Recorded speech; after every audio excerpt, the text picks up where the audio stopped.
Greetings, everyone. Welcome to a Wednesday evening with the Clear Mountain Monastery community. This evening, we are very happy to have our brother and friend monk, Kalyanamitta Venerable Gunaviro, with us. Venerable, thanks for joining us. So we'll just read a quick bio. So Venerable Gunavīro Bhikkhu encountered Buddhism in 2001, practiced deeply in the Goenka tradition. In 2015, entered monastic life at Abhayagiri. 2018, received full ordination with Luang Por Pasanno. And since 2022, he's been traveling California on what's called tudong. So tudong, or the wandering monastic life, will be the main theme of this evening's conversation. And people can put questions in the chat that we might be able to get to in half an hour or so. But just to start off with, Venerable, could you tell us what, I'm sure you're asked this all the time, what are you doing? And what is tudong? If you say, I'm doing tudong, what would be your response? What is tudong? Yeah, I was using the word wandering for a while, and now I tend to use traveling. So I tell people I'm a traveling monk, and then they ask, what's a traveling monk? Or what's a monk? And so I'm a monk that doesn't have a permanent home. I have places that people offer, and I have the forests, and I have the side of highways. And otherwise, I sort of settle for the winter period, and then the rest of the year, it's a bit of an intuitive journey on whether it feels better to kind of hide out in the forest or accept invitations to people's homes where I have enough solitude to still feel like a monk. And and then so in this sort of itinerant mode, I don't really have regular food. So you guys know, most of your audience might already know that monks don't store food. They don't use money. They don't even eat afternoon. And so most of the time I'll go on alms round every morning and receive the food from wherever I'm staying. And so I don't really stray too far from like a main town. So I wouldn't really go in the middle of nowhere because I would have no means to eat for very long. And so if occasionally somebody will offer like a retreat and with an invitation of food. And so there have been periods where I've sort of accepted an offer that is in the middle of nowhere, where it's not like a family has been offering me food every day. But most of the time, that's more the exception than the norm. I'm somewhere close to town and receiving food from whatever community I'm passing through.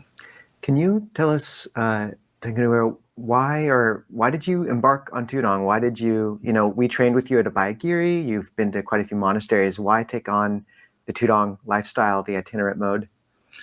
Yeah. The short answer is that, so I had been practicing for a long time before I got to the monastic form.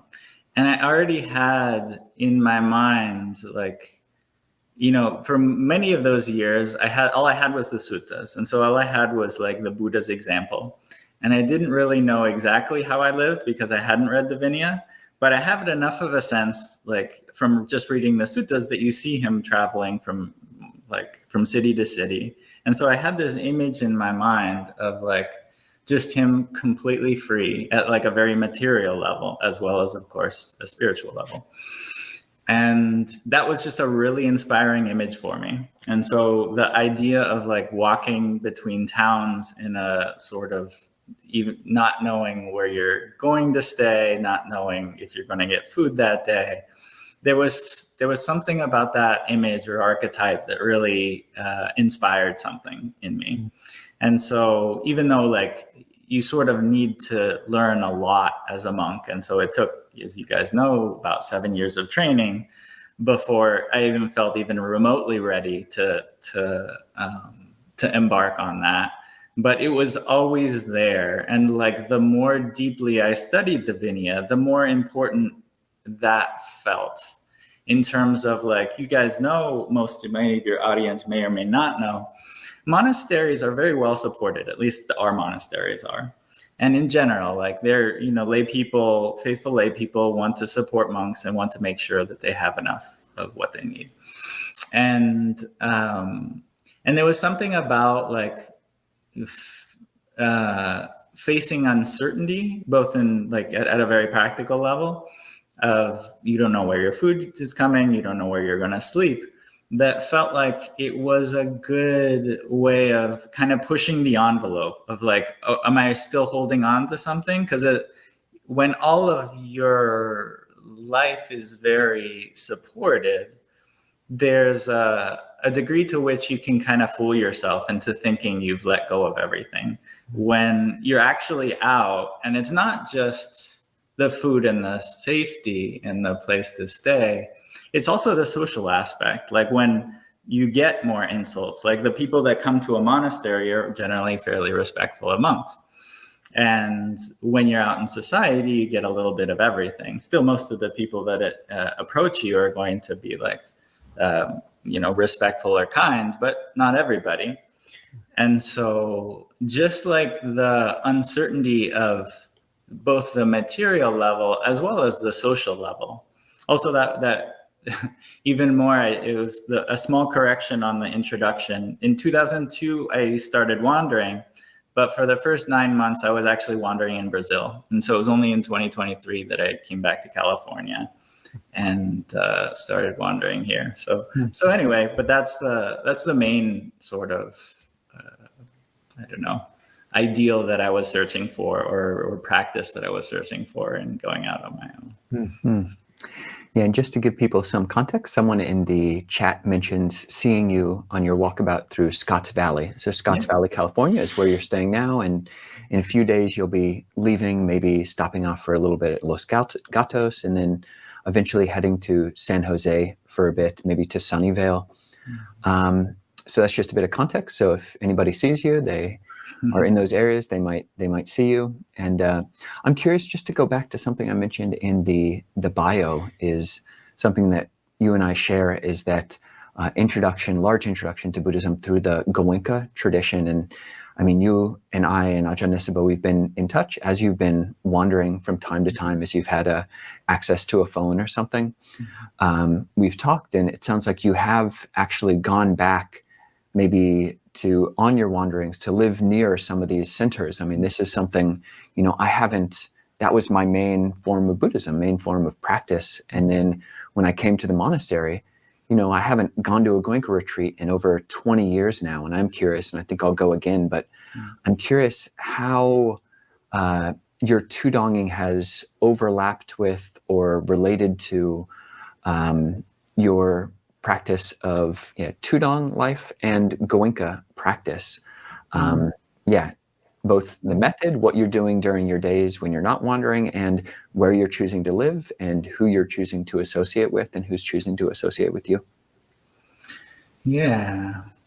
So it's not so far from the kind of previous question of like as a layperson, I learned how to meditate, and I felt like, okay, gaining some appreciation for where the practice can take you and where the Eightfold Path can take you.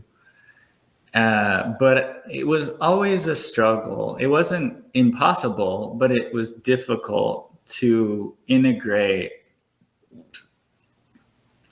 like my meditation practice with my daily life. And that was, I feel like that was almost my first impression upon arriving at Abhayagiri, and what really sort of made me feel like, okay, yeah, this is what I need to do, was like, even though I didn't know anything about, or not anything, but I didn't know almost anything about what the monks were actually doing and what rules they were following. I knew they were celibate and they gave away all their stuff, but other than that, I didn't know very much. But just my immediate impression was like, oh, this is an integrated form of Dhamma. Like, this is like how the Buddha lived, or this is like much closer to it than my life. And so I would say from that first visit of Abhayagiri, like all the way through training to be a monk, and then it feels like it's gone to another level as I've been sort of out on my own and itinerant. And it's all been a process of trying to integrate the same aspects of establishing awareness, seeing the impermanence of things, seeing the instability of things, seeing the pain of holding on to things and letting them go. Like the process of going out and wandering, you're letting things go at a sort of an extreme level. And I don't think it's reasonable to think like you can go straight into, at least most people can go straight into that from the lay life. But I think there's probably some people that can, and like it's kind of like actually letting things go. And I don't only mean like physical things, but also people you like and the circumstances you like and the ability to choose what you need, and like the whole sort of ability that you have that money gives you, to be able to choose your circumstances, like relinquishing all of that, and then even relinquishing the support of a monastery.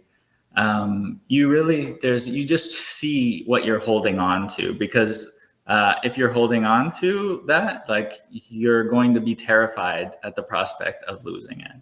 And so stepping into the unknown in a really tangible, explicit way is a way to like, okay, yeah, I'm still hanging on to like what that person thinks of me, or whether I'm going to get sick and die. It's it's quite a thing to let go of, and a good so a good high bar there. Yes. And Ajahn Kovilo and I did, our first time going close was going tudong together north of San Francisco. And actually the first person who offered us food on that tudong was a Goenka instructor who'd met Ajahn Chah. And then we camped together in a meadow of poison oak. So that's a bonding experience. But you speak about this uncertainty, and honestly, tudong stories are some of the most powerful ones I know of. So could you speak to both sides of that blade? First, can you give us a day or two where you haven't gotten enough? Have there been periods where, in terms of food, you just have been hungry for a few days in a row or something like that? And can you give us a story, and I'll probably ask you for at least one follow-up, if not many, of when something kind of completely unexpected and miraculous has come out of the ether for you? So both sides. Yeah. I think both the ones that just happen to come to mind at this moment are coming from Brazil, because it did feel a little more extreme in Brazil, because there just weren't, like in California, there's a lot of Southeast Asian immigrants. So if there's two Thai people, they'll generally find you, or Vietnamese or Cambodian or Laotian. Like there's sort of even though there's not a great amount of cultural understanding, there's enough there that it's so. The two examples that came from Brazil are, one, I was sort of just traveling, and I kind of took a long cut between two towns. Like I didn't have a good map for the small town that I was going through. And so I ended up going 40 kilometers instead of 30 kilometers. And so it took me about 3 days to kind of make that trek.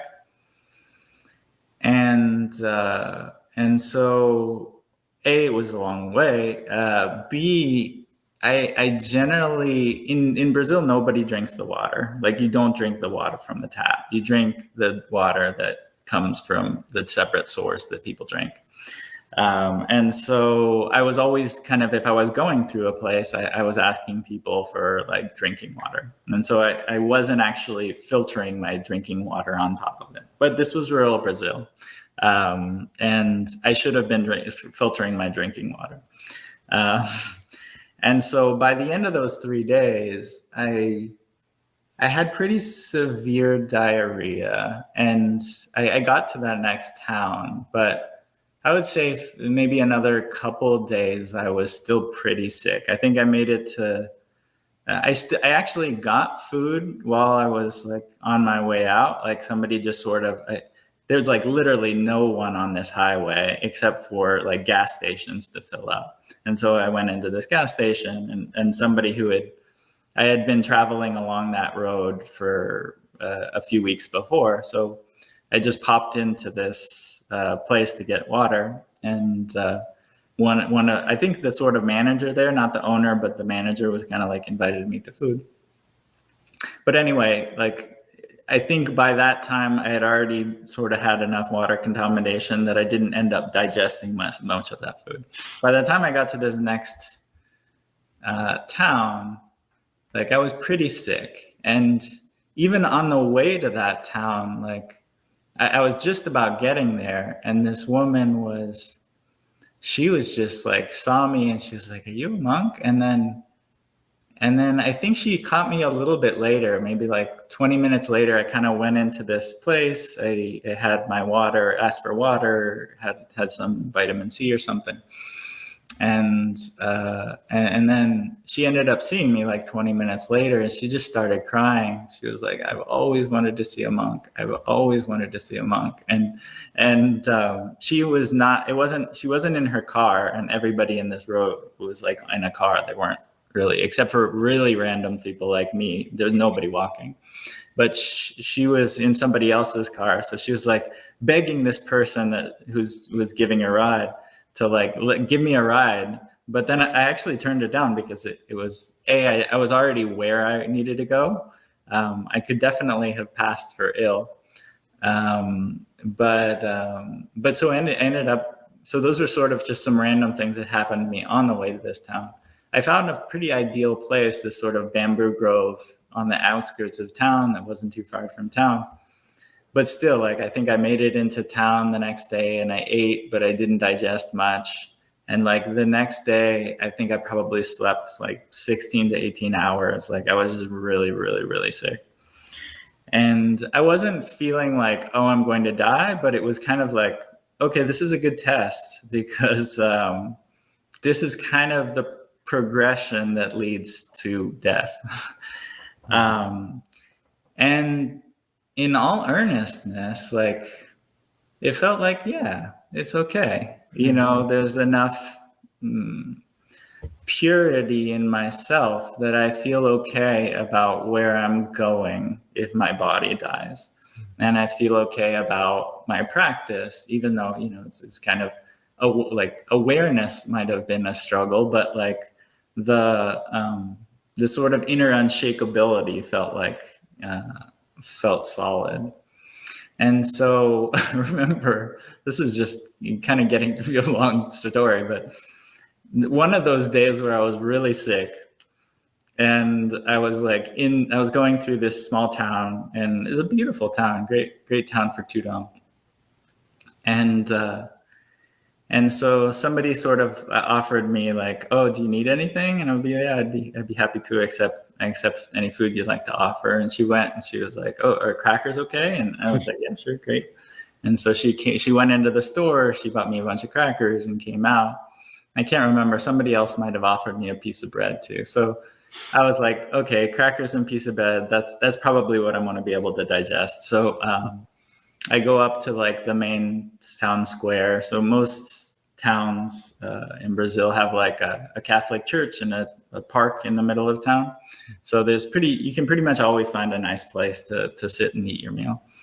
So I kind of went up there, and I ate a couple pieces of bread and like maybe half the crackers. And I was like, oh, I think I'm still going to have diarrhea. So luckily there was like some sort of clinic across the street from the town square. And I went in and I asked the people at the clinic, "Hey, can I use your bathroom?" And they were like, "Yeah, sure. Go ahead. It's in the back." And so there was a woman that came up to me and asked me like, "What's in your bowl?" And I was like, "Oh yeah, you know, I'm a Buddhist monk. I don't use money. I don't store foods. I receive whatever the food that people have." Oh no, I think I might have just not said anything at all, and just said like, "Oh yeah, some food that people offer me. I'm a Buddhist monk." And so I showed her, And she like turned to her friend, and she was just like, gave this sort of like rolled her eyes and said like crackers. Because like in Brazil, like crackers is like the cheapest thing that the poorest person could eat. And so it was a little bit of sort of a condescension in that context. And it was like, oh man, I'm like dying for this. And it was a really genuine offer. It was like somebody that was poor that like went out of their way, that went into the store. It was like, I was proud of those crackers. And, but you know, it was kind of just a cheap shot. Like and so I went on my way. I went back to the thing, and so you know, the various times on the physical level were maybe the most trying. The sort of socially, I would say there was just a lot of like uncertainty, but like it's something that's been a work in progress. Yeah, no, it's fascinating. I mean, they say the best sauce is hunger, and certainly when Ajahn Nisabho and I, or when I've been on tudong elsewhere, you know, a big piece of bread and some rolos is half a pack. It's a great meal. Between. So, Venerable, one thing you mentioned there is one of your practices, which is not shared. It's actually quite a unique practice, even amongst renunciate monks, even amongst Buddhist bhikkhus, is not riding in a car if you're not sick. So could you speak a little bit about the insights that you've had, or any stories that you have resulting from this rather unique and it's the rare person who won't ride in a car. So yeah, please say more. Yeah, I'm a big fan. Like I started doing it from when I initially left the monastery in 2022. And it really completely shapes your life. I think maybe even more importantly, or my life, and even more importantly, it shapes the relationship between you and the community. Like there's a level of like an understanding that this is a different lifestyle. This isn't just a priest, or this isn't just like a religious vocation. This is something really fundamentally different when they see you every morning at 7:30 or 8 or whatever. And so, and especially when they see you on the highway, and then they see you on the highway the next day, and then they see you on the highway a week later. So I would say maybe that like kind of understanding of like, okay, this is somebody that's sacrificing even like very basic interaction, or very basic, like not even comforts, just like optimization of trying to get somewhere and do something. This is somebody that's like just operating on a different logic than people's normal, like, and it's like it's a good opportunity to plug in back into another story from tudong that doesn't happen unless you're living this way. So this was this was before I even left before I left the monastery in Brazil. Like I was on this tudong with a novice, and it was literally our first day in this town. And it was maybe 3 or 4 days into the tudong at all. So like we didn't really know what we were doing. But you know, we were trying to get someplace. So we left really early. So it was probably 6:30 or something. And it was nice. The weather was nice, but we were walking along the side of the highway, and someone pulled over their car and just stopped. And again, this is Brazil. People have never seen a monk. They've definitely never seen a Buddhist monk, and they've definitely not seen a wandering Buddhist monk. And just for a little bit of context, you do speak, you're fluent in Spanish, and you've learned enough Portuguese to get around quite well. Yeah. Yeah, so this was already 2+ years into being in Brazil that I was doing this. So my Portuguese was good. I think by the end, my Portuguese was even better than my Spanish. And so, yeah, by that time, I was comfortable in Portuguese, but still just not being a native speaker, and like there's a lot of dialects, and there's a lot of like just people speaking really fast or whatever. So I did feel like just a half step slow, in that it's not my native language, but I was fluent enough. And so so somebody pulls aside, pulls over to the side of the road, and he just like looked at us, and he was like, visibly like moved. And he was like, well, who are you guys? And we're like, well, we're Buddhist monks. We don't, we're traveling Buddhist monks. We're sort of moved from place to place. And I was like, what? I was driving in the other direction. And when I drove by you guys, it struck something in my heart. Like it moved something in my heart. And I turned around and I came back to talk to you guys. And does this happen often, that people like just kind of are just unspeakably or non-verbally moved by your presence? And I was like, well, it doesn't happen all the time, but it happens. And he was like, people know that there's something more than this world, right? And I was like, yeah, exactly. People do understand. And he was just like, I have some food. Can I offer you guys some food? Interestingly enough, he didn't offer us money, which is almost the more common than the opposite, or asking if you need anything. And so he said, yeah, no, we'd be happy to receive any food you'd like to offer. So he had some fruits and vegetables. She offered them. I think it was mostly vegetables, actually. And then he just drove off. And it was just like, those are the sort of like, it just triggers something very different in people. Seeing somebody at like, there's something special about the morning because it's very quiet. The only people awake are people that are very like lucid, and like they're doing something, or they're going somewhere, or like they're and there's sort of, this just happened while I was on Tudong, while I was traveling through, but I was on a more or less normal alms round through a town in the Sierra Nevadas. It's sort of another story like that, where I would kind of walk through this small town named Oakhurst, and the kind of, it's the last town before you get to Yosemite. So after that, there's mostly just forests between there and hundreds of miles. And so I'd walk to one side of the town, and I'd turn around, and I'd go back to where I was staying in the forest. And I had only been there maybe a week. So, most people are still seeing you for the first time after a week. So I walked to the one side of the town, it was maybe 9-10 o'clock. I walked, it's kind of like just a little ways into the forest, and then I turned around and came back. And as I turned around and came back, there's a woman and I actually noticed her from the first time I saw her, just sort of on the side of the road. And she was just kind of on the phone, or she was just parked her car and just sort of waiting there. And she's just watching me. And as I came close, she kind of like, can I talk to you? And I said, sure. And she said like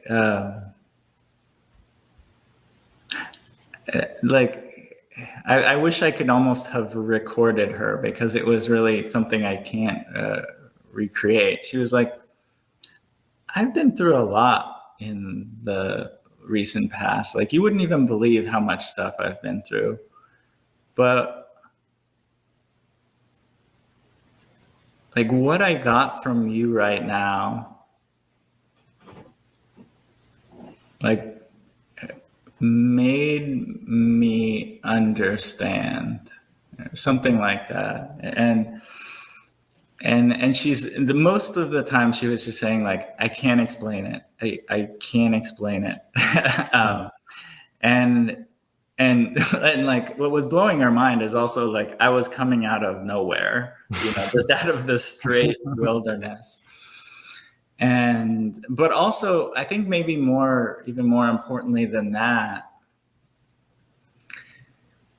there comes a point when you actually do let go of like trying to control your surroundings or trying to get to the place that's going to give you food, or like trying to like control your circumstances, where you just sort of let go. And I fundamentally, even though, you know, it was a long process of her trying to figure out what exactly was so important about what she saw in me, or what she got from that experience. But she, you know, she had lost a number of relatives and gone through a very stressful time. And the ability to see somebody that's actually letting go and maintaining like a sense of inner stability, like that. When you see somebody not traveling in cars and just walking from place to place, like not knowing anything about where they're going to live or where they're going to get food, or, you know, there's just there's something, like, honestly, I feel like that's most of my impact on the places that I go isn't the conversations that I have. It's just people seeing a monk on the side of the road, not trying to make money, not trying to maximize things, not trying to get anything, just living free. And so not riding in cars, like if I ride in a car, I feel sort of A, dependent, and B, like, I don't know, trying to get somewhere. I'm sort of like in a nebulous place. Whereas if I walk, it's much easier to be in my body. It's much easier to be in the moment if I'm walking, because it's almost like our bodies and our minds are built for the pace of walking. And so when we use machines, any type of machine, they're built to do things faster than our normal pace. And so even if you're able to accomplish a task faster, for that period, it's not as easy to accomplish the task of being in yourself, like, more.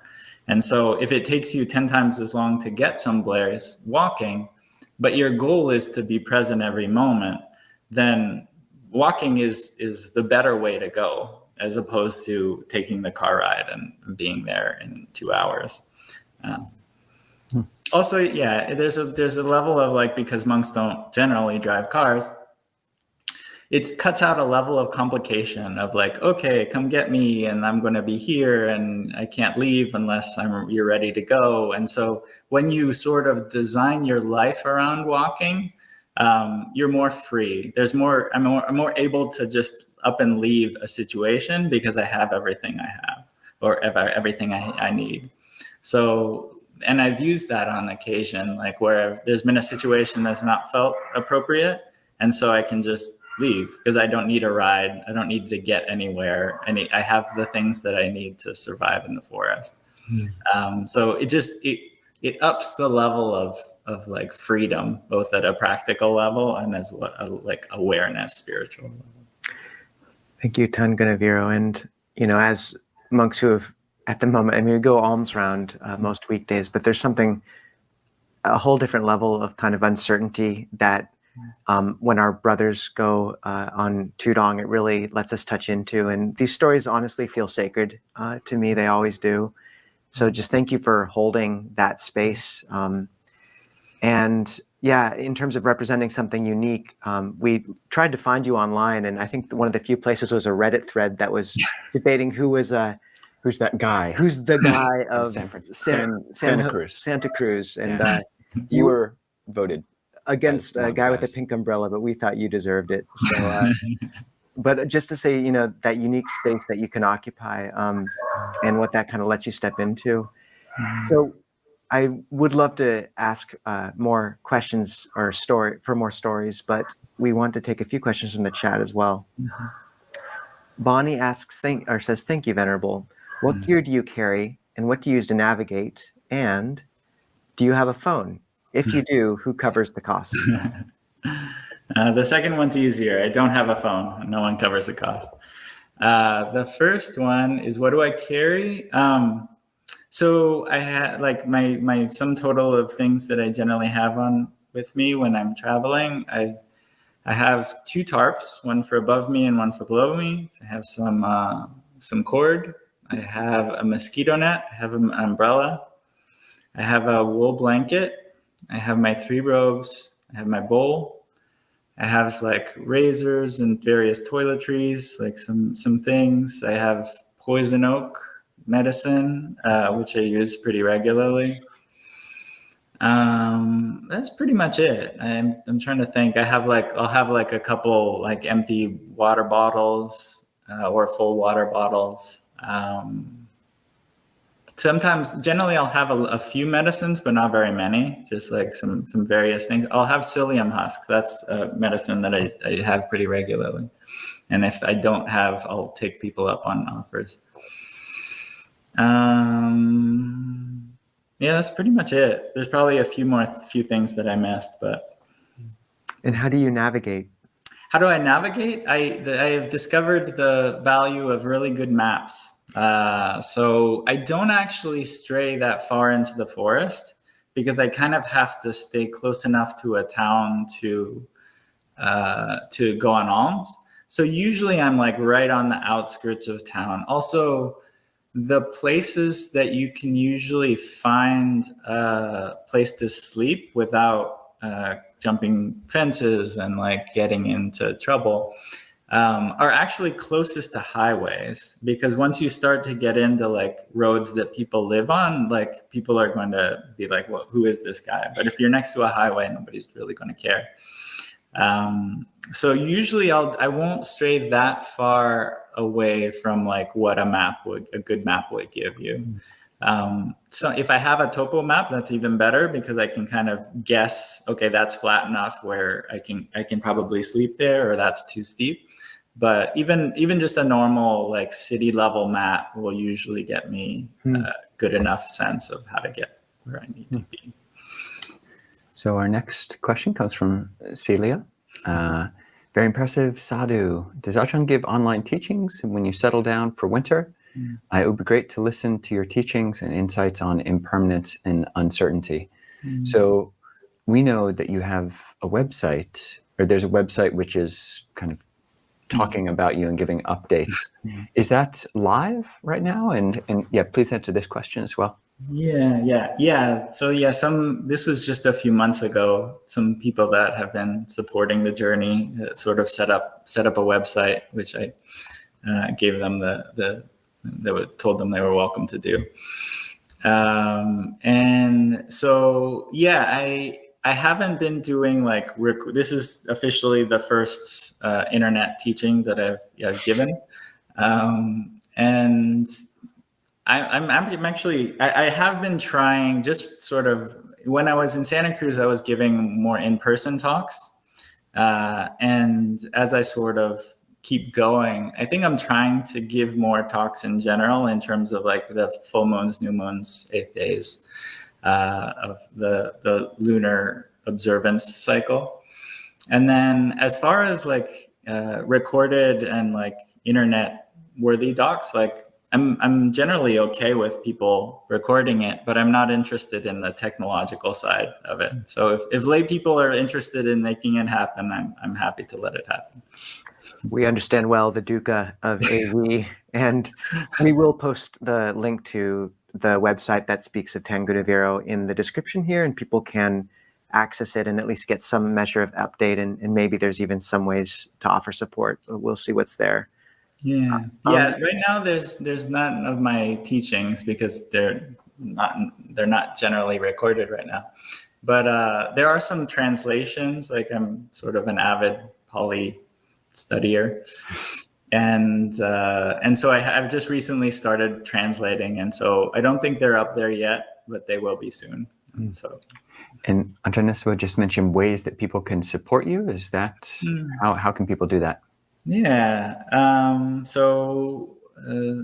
People probably have various levels of familiarity. So yeah, I don't use money, and right now I don't have anyone holding money for my sake. As far as meal invitations or food, if you see me wherever I am, you're welcome to offer food in the mornings, and I'm happy to receive or invite me to a meal.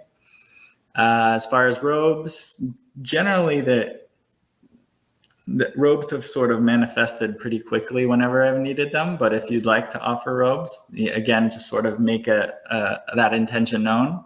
And when I need a robe next, I'll let you know. As far as shelter, same thing. If you have a means for a place that offers enough solitude, as well as is either close enough to town that I could get to alms, or has somebody there that would like to support me. So it could be either far from a town if people would like to offer meals while I'm there, or it could be close to a town and no one needs to be there and no one needs to offer me a meal. Both are very, very, very welcome.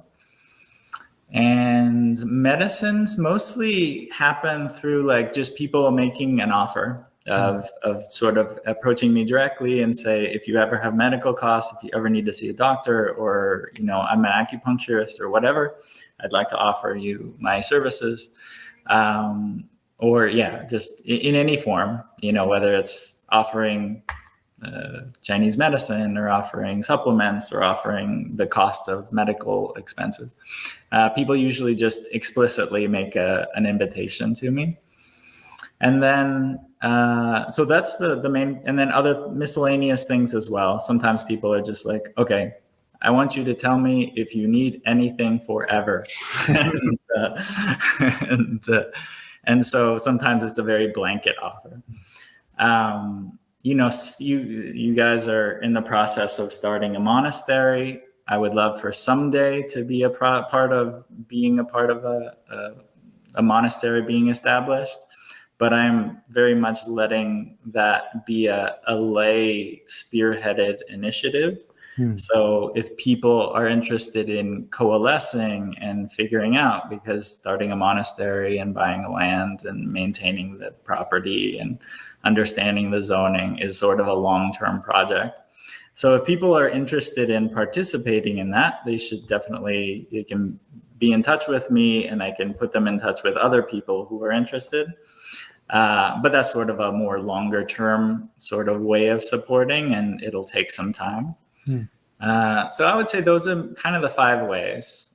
You have food, robes, medicine, miscellaneous, housing. And housing. And so, if people have a particular inclination towards one or more of those, like, you can try to track me down. The other thing about the website is I don't have a phone. I have an email, but I sometimes go months without checking it.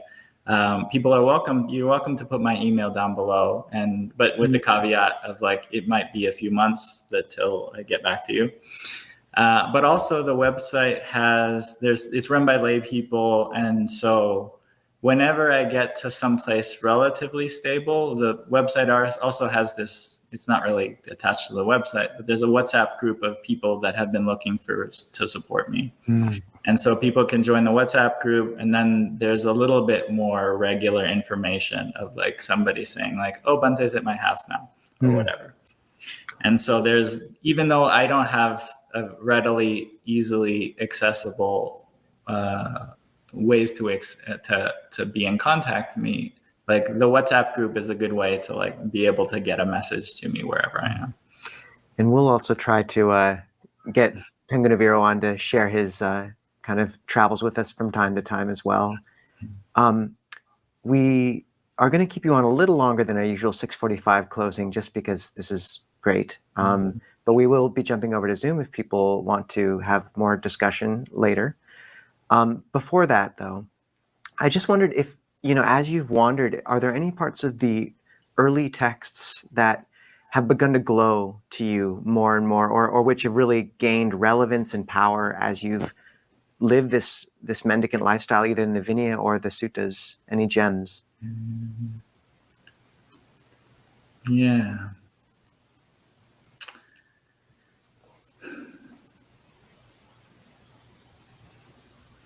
Yes. Um,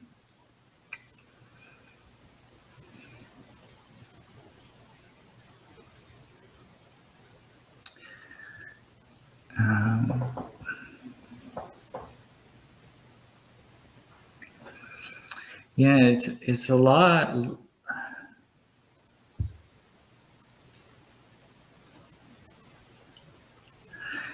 It's kind of like reading the suttas when you're like at home in, when I was at home leading a lay life, it always felt like they were speaking profound truths, but they were almost speaking them to a different demographic. Like, while they resonated, it kind of, it kind of felt like like he was speaking to a different person, or I wasn't able to do what he was asking of me, or what he was encouraging me to see was the way out. And living like this, even, I would say, especially in this period, since that I've been out and exposed and on my own and facing uncertainty, it's like everything becomes more, you hear it with different eyes, and you hear it with a sense of experience. Like when somebody's giving you advice or details about a path that you haven't yet walked, like you don't have any context to be able to integrate them. So even things like there's references that, it's small to large. Like there's references to eating moderately, or eating a measured meal, or whatever you want to translate it. It's a very different thing. And of course, eating a measured meal is good for everybody. Like people would benefit from eating a measured meal and not overeating. But it takes on a different meaning when you don't know whether you're going to get food the next day, and whether and when you're spending all of your days trying to establish awareness, because it really does mess with your ability to stay present, and your ability for your chitta to converge, and your psyche to unify. If whether it's a blood flow thing or something else is going on. But there's just so much there's so many things like that. Like there's another sort of teaching that I was reading of, which of course I had read before, but you read it when you're living like this, and it actually becomes relevant to day-to-day decisions. Like there's one sutta in the Majjhima Nikaya that's easy to kind of blow through, that the Buddha is saying, like, okay, well, if you can get requisites, but your practice isn't developing, you're not able to concentrate in samadhi, and you're not able to progress in your practice, then you should leave.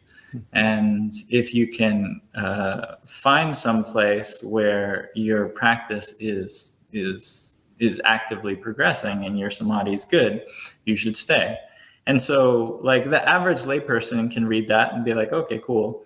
But like if you're living in a way where you're moving constantly, and you do experience subtle differences in your environment, and in I would say less the lay community, like the sort of second order importance is whether you can get food and requisites. But the first order importance is like, how is your practice in that place? And you're sort of given the chance when you're free like this to be able to decide, okay, should I move on or should I stay?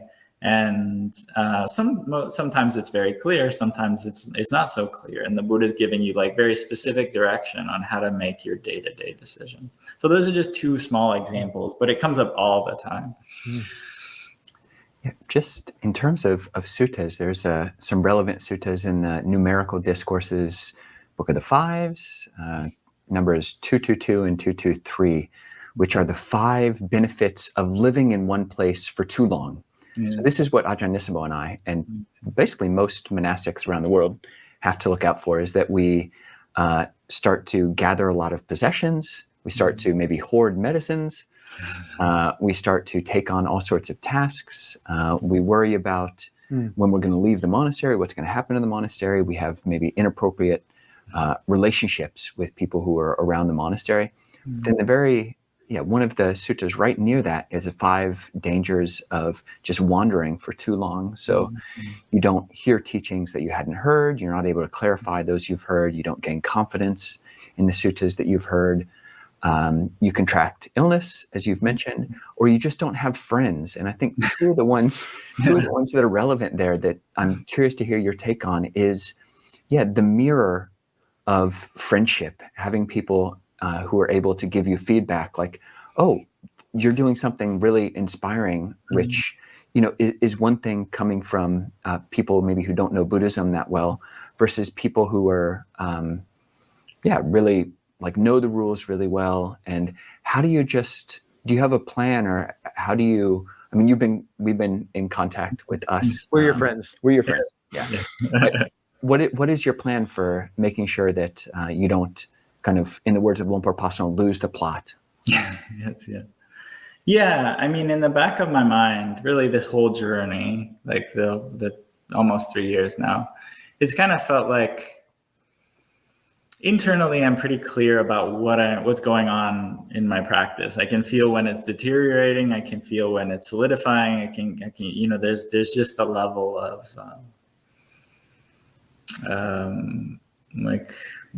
been doing this a long time now. And so in the back of my mind has always been like, okay, I have some internal, like, bar where I go below that bar and like, okay, it's actually worth just giving somebody a call and seeing if I can go back to that monastery, go see that monastery. I always kind of have maybe a backup plan, even though samanas are supposed to be bravely facing uncertainty and everything. But I do have sort of like the whole 3 years, I would say now is the first time I'm feeling a little more confident. But for this whole time has been like, I'm not sure I'm actually going to be doing this, because even though I'm trying to live like the Buddha lived and like people have done this, they did it with the community and they did it like looking to the Buddha and with already a lot of people having faith in him. And the people that he was first teaching were becoming arahants very quickly. And I've been practicing for over 20 years and I still have work to do. So I'm not in that category.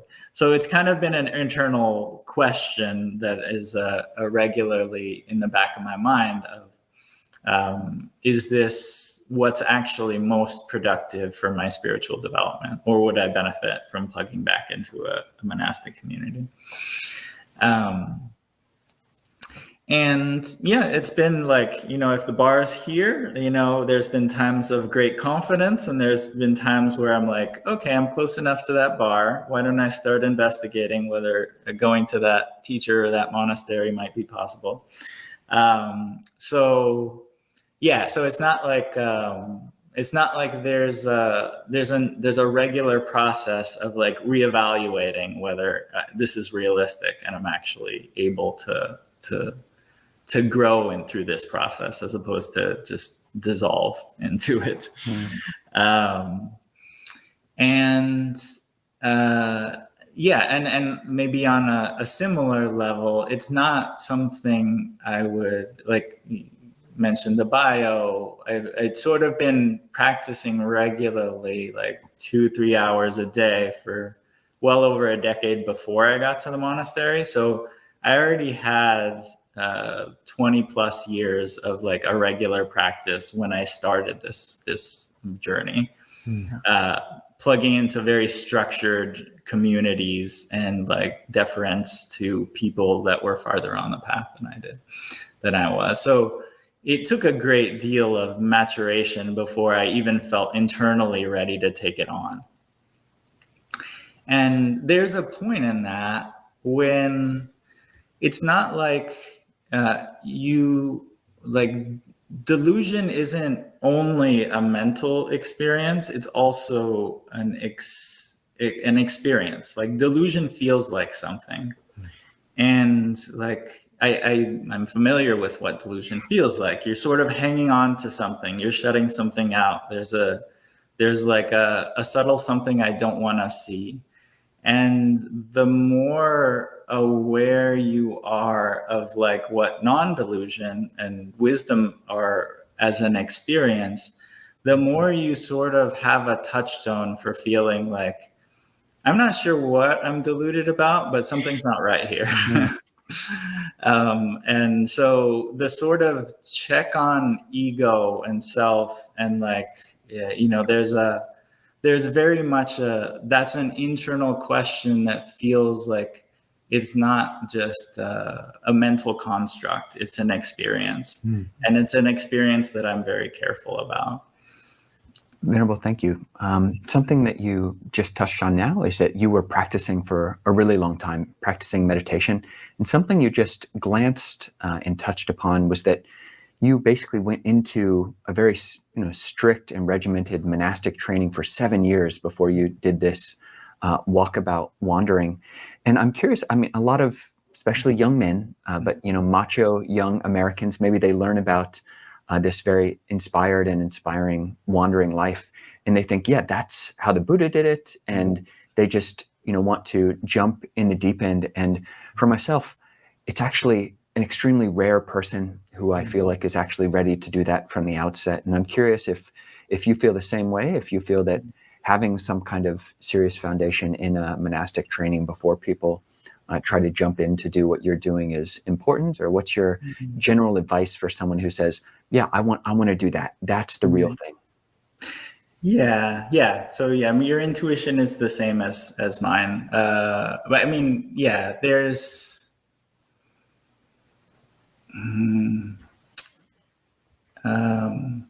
it's sort of,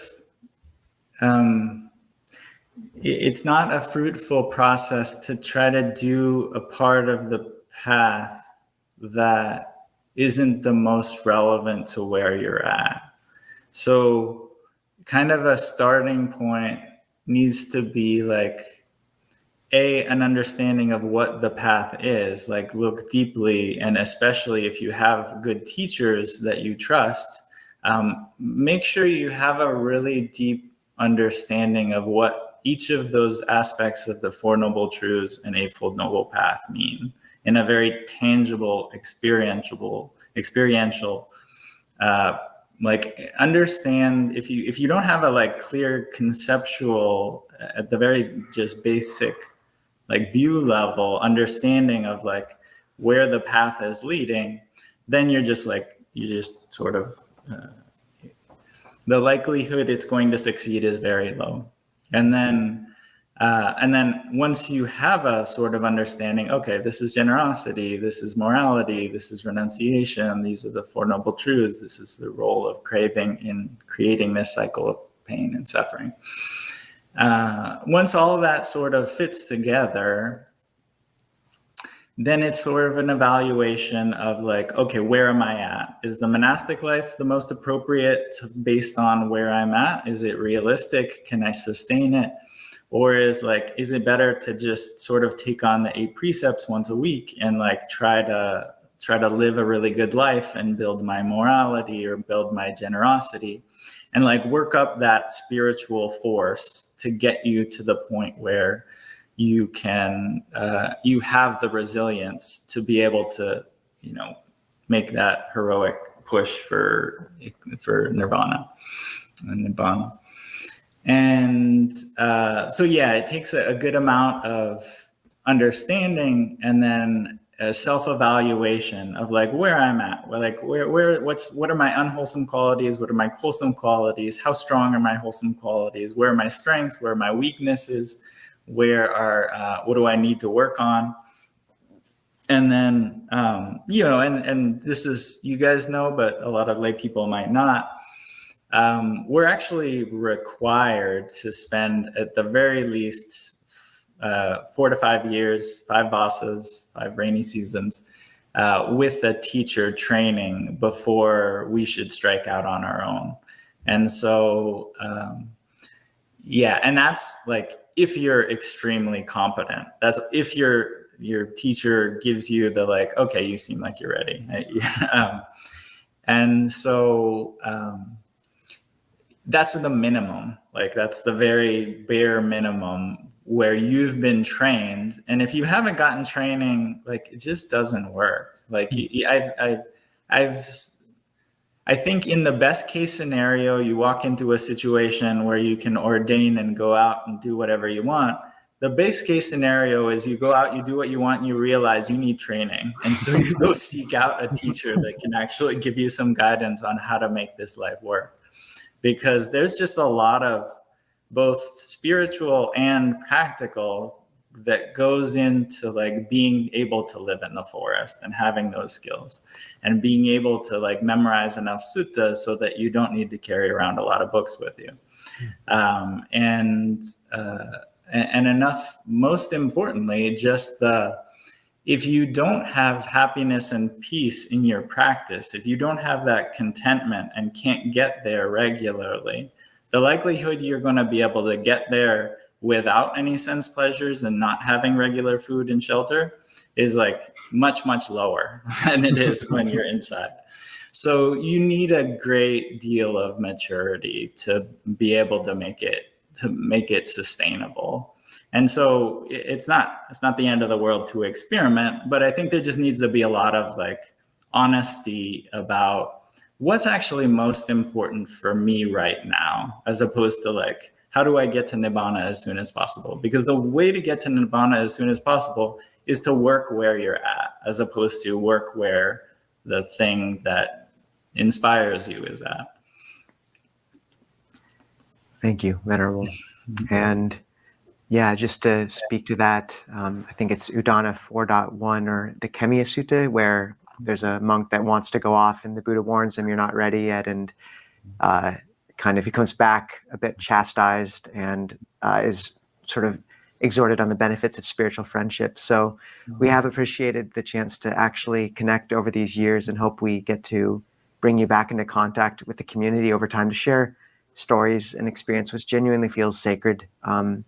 So just thank you so much for that. And we realized we didn't get to everyone's questions in the chat. So we will continue on Zoom, and we're posting the link in the chat right now. Guṇavīro is going to join us there. You can click on that link, or if you don't see it, just go to clearmountainmonastery.org, and the Zoom link is under the description for Wednesday Zooms.